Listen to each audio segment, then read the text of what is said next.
Assalamualaikum warahmatullahi wabarakatuh. Waalaikumsalam warahmatullahi wabarakatuh. Selamat siang semuanya. Pada kesempatan siang hari ini, izinkan saya untuk mempresentasikan rencana tindak lanjut saya tentang menuju hidup sehat dengan makanan bergizi. Nanti akan saya paparkan apa latar belakang saya mengambil tema seperti ini. Next. Ini latar belakang mengapa saya mengambil tema tentang gizi. Banyak anak sekolah dasar lebih tertarik membeli jajanan seperti gorengan, minuman bersoda daripada makanan sehat. Hal ini menyebabkan banyak terjadinya kasus anak usia dini yang mengalami masalah perkembangan, obesitas, bahkan sampai terkena penyakit kronis. Kurangnya pengetahuan tentang gizi dan berbagai makanan sehat yang menjadi faktor utama. Selain itu, kemarin kebetulan sekolah kita juga di sampel makanan. Dan hasilnya memang cukup menunjukkan yang dimana ternyata jajanan di kantin kita ada makanan yang mengandung drugs. Jadi itulah salah satu yang menjadi latar belakang saya. Dimana juga melihat anak yang sekarang ini sepertinya padahal kalau untuk anak yang dewasa, padahal dia sudah mengerti bahwa makanan itu tidak sehat, tapi kenapa kok tetap membeli jajanan yang tidak bergizi seperti itu? Mungkin nanti dari kita dan saya minta bantuan pada Bapak Ibu semuanya supaya memberikan informasi melalui materi-materi yang nantinya dapat meningkatkan wawasan anak tentang gizi yang seimbang ini, gizi yang baik. Next.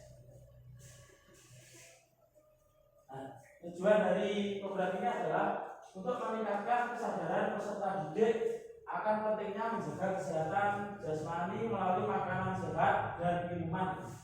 Selain itu diharapkan peserta didik mampu menganalisis informasi tentang nutrisi dari berbagai makanan sehat dan peserta didik bisa membedakan makanan sehat dan makanan yang tidak sehat.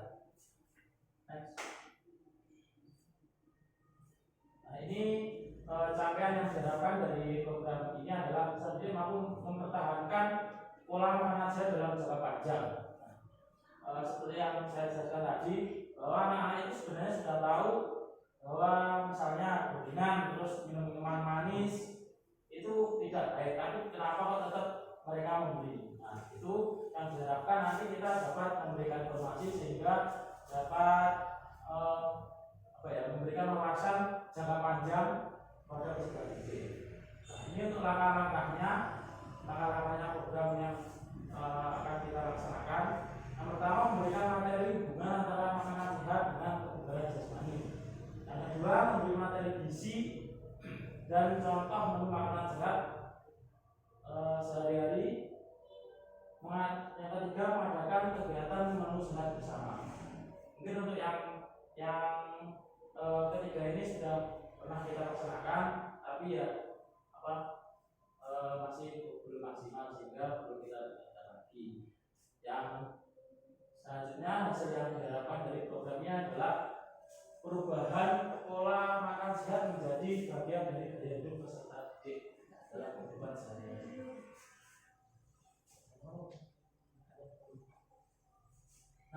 Ini untuk struktur programnya. Jenis proyeknya ini Kejokan berkolaborasi atau dengan P5, tentunya dengan Bapak Ibu Wali Kelas. Untuk fase ini saya masih merumuskan untuk fase yang C atau kelas 5 dan sampai kelas 6.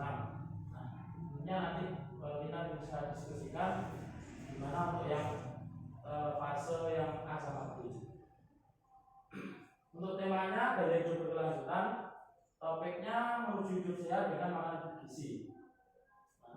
Total waktu 125 JP dilaksanakan Januari atau Februari sampai Februari 2025, atau waktunya ini bisa menyesuaikan kondisi kita.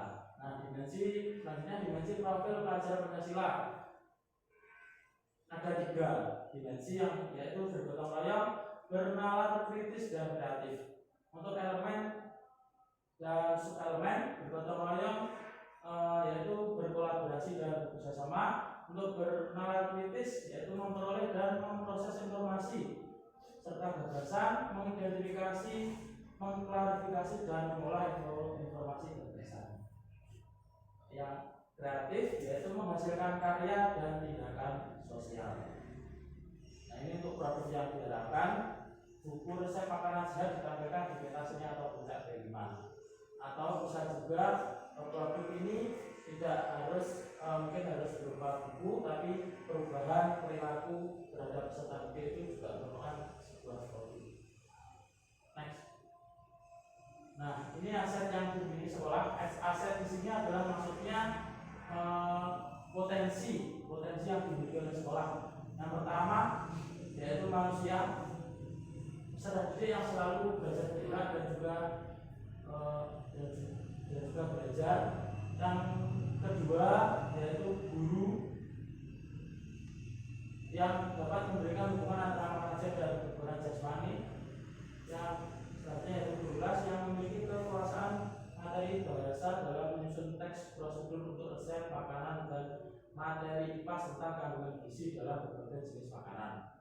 Nah, untuk aset sosialnya kolaborasi antara peserta didik dalam melakukan program sekolah SDN 1 Kauman seperti pelaksanaan B5. Yang selanjutnya aset politik, kebijakan dari Bupati selaku kepala sekolah untuk mendukung program ini.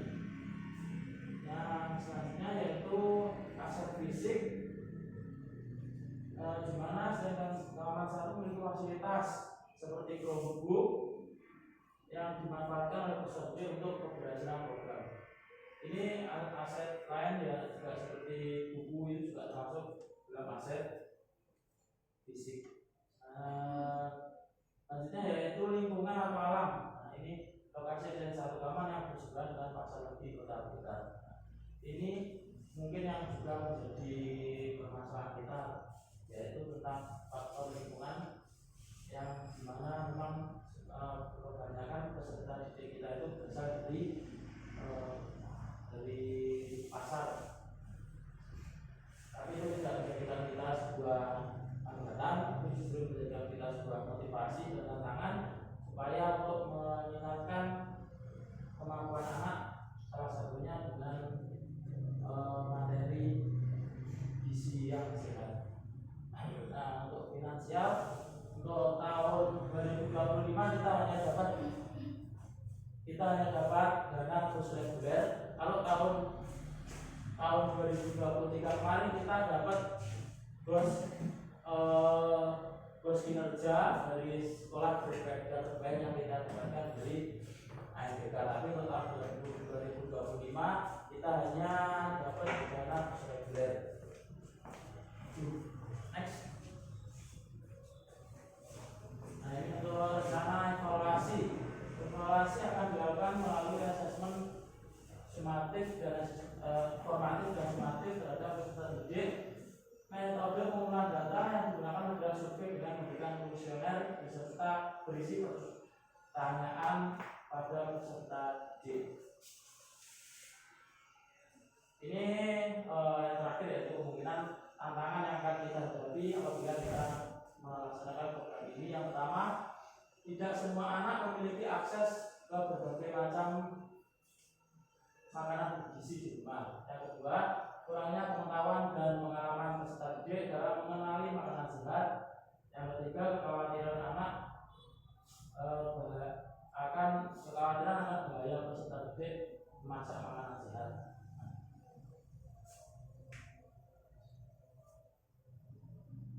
Mungkin itu paparan dari saya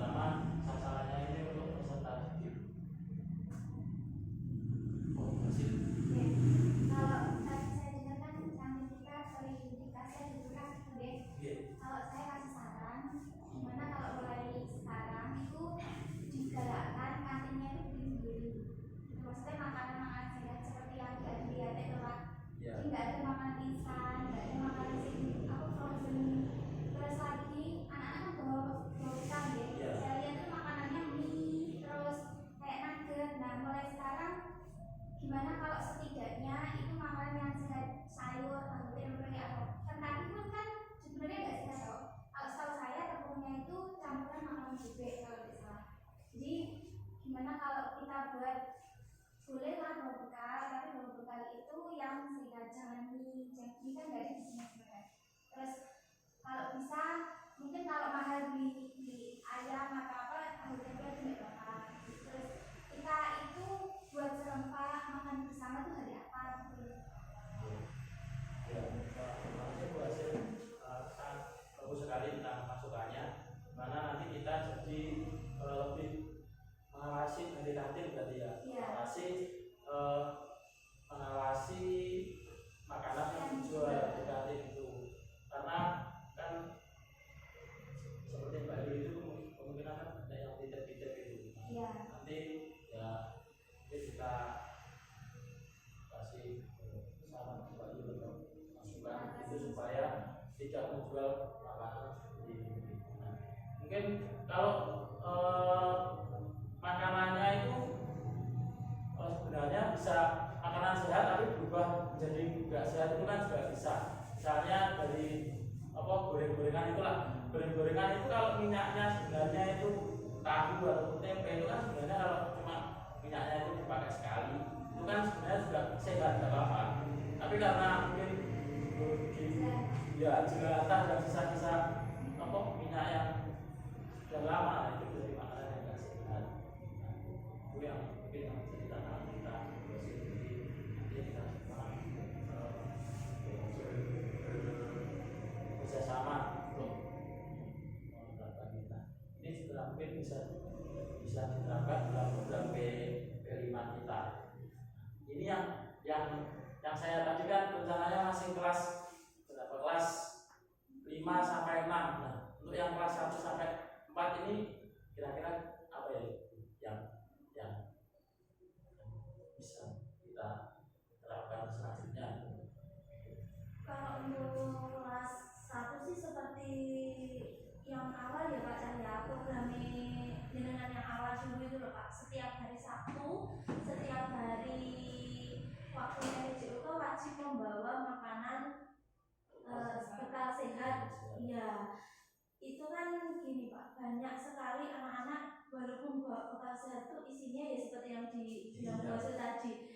Karena ya namanya anak untuk melatih makan sayur itu juga sulit. Jadi kita juga harus kerjasama dengan orang tua juga Pak. Itu nanti saat bisa kita pengambilan rapot semester 1 ini bisa nanti kita sampaikan ke paguyuban kelas masing-masing, dihimbau untuk setiap hari, kalau kelas 1 ya Pak, setiap hari Sabtu wajib membawa bekal sayur. Itu wajib, semua seperti itu gimana? Ya, itu sangat bagus sekali. Nah, jadi apa ya? Jadi nanti mungkin dari kelas 1 dia dibiasakan membawa dulu gitu ya. Dari kelas 1 mungkin dia dibiasakan membawa makanan, sehingga nanti kelas 2, kelas selanjutnya dia sudah mengetahui kok ini makanan yang sehat. Jadi otomatis dia nanti kalau kita biasakan, jadi kan otomatis dia sudah terbiasa, jadi enggak gitu. Tapi permasalahan kita itu yang jualan di depan juga ada masalahnya kan. Saya lihat itu pas datangnya pas istirahat itu ada box yang isinya di mana itu Pak? Oh ada Pak. Kalau di bawah biasanya ini kita bisa saya bukan masalah kamu. Anak-anak di rumah kan? Lewatnya kan nggak gerbang Pak, samping gerbang. Lewatnya itu samping gerbang. Jadi kita bisa minta tolong ke wali kelas untuk menghimbau anak-anak memakannya di dalam kelas, kalau beli ya di kantin gitu aja Pak. Ya gimana Pak ya? Kita juga mulai harus belajar Pak dari situ juga. Mengondisikan anak-anak itu memang susah, apalagi anak-anak kelas 1 kalau temennya bawa kan harus beli, itu pasti. Ya itu juga kita harus sering menghimbau anak-anak juga. Terus kita juga sampaikan kalau saya pernah lihat itu anak-anak beli milidi ya, itu kan kita nggak tahu bahannya merah itu cabenya cabai apa kan kita juga nggak tahu, atau dicampur pewarna makanan apa kan kita juga nggak tahu. Nah itu anak-anak sering dihimbau aja Pak. Kalau kelas 1 sering saya himbau, jadi ya gimana ya dari kita Pak, kita himbau itu. Tapi kalau kita menegur yang jual, kita juga nggak enak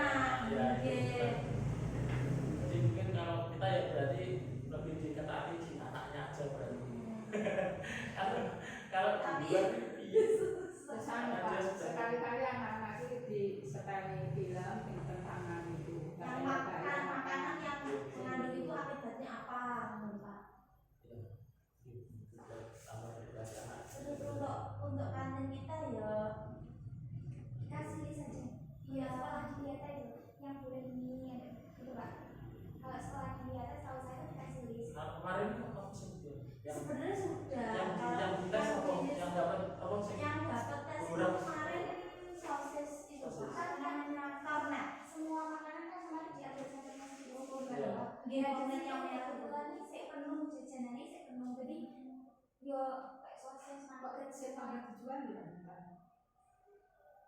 belum itu sih mau disampaikan sebenarnya. Oh, belum disampaikan berarti. Kalau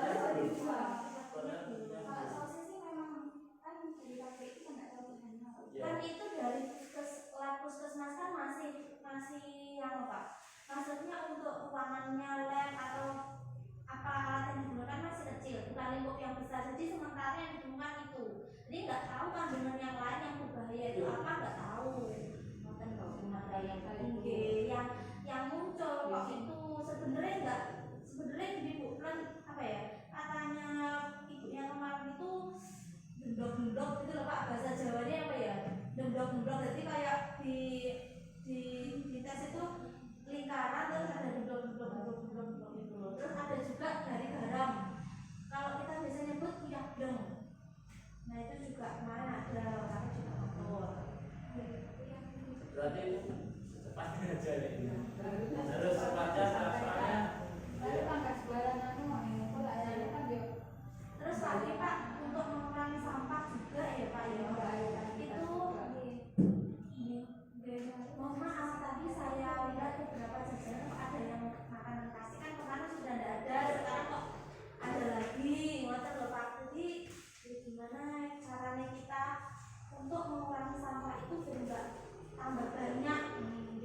Untuk dari puskesmas tadi sekolah kita sudah bagus Pak untuk itu apa namanya botol minum yang dimasukkan di karung itu sudah bagus sekali, itu sudah mengurangi sampah.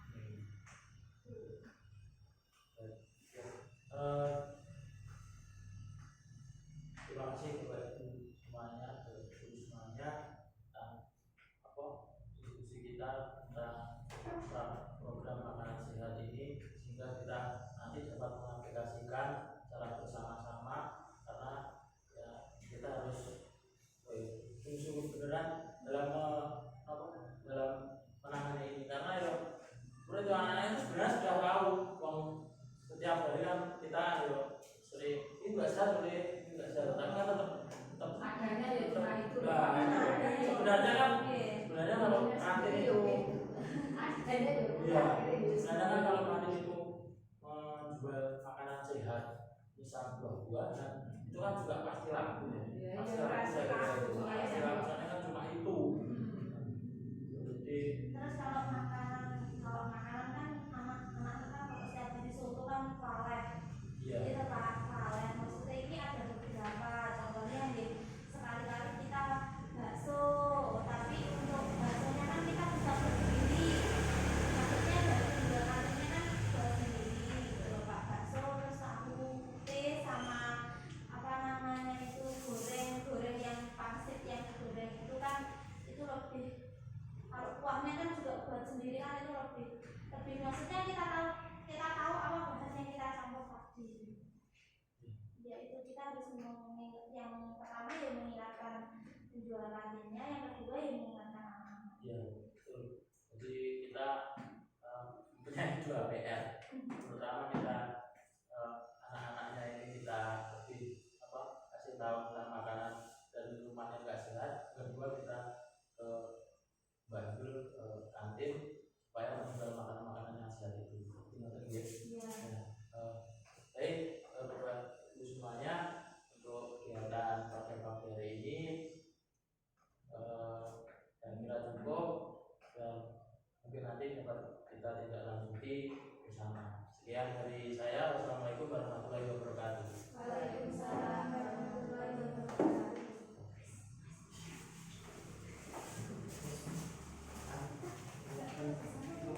Ayo.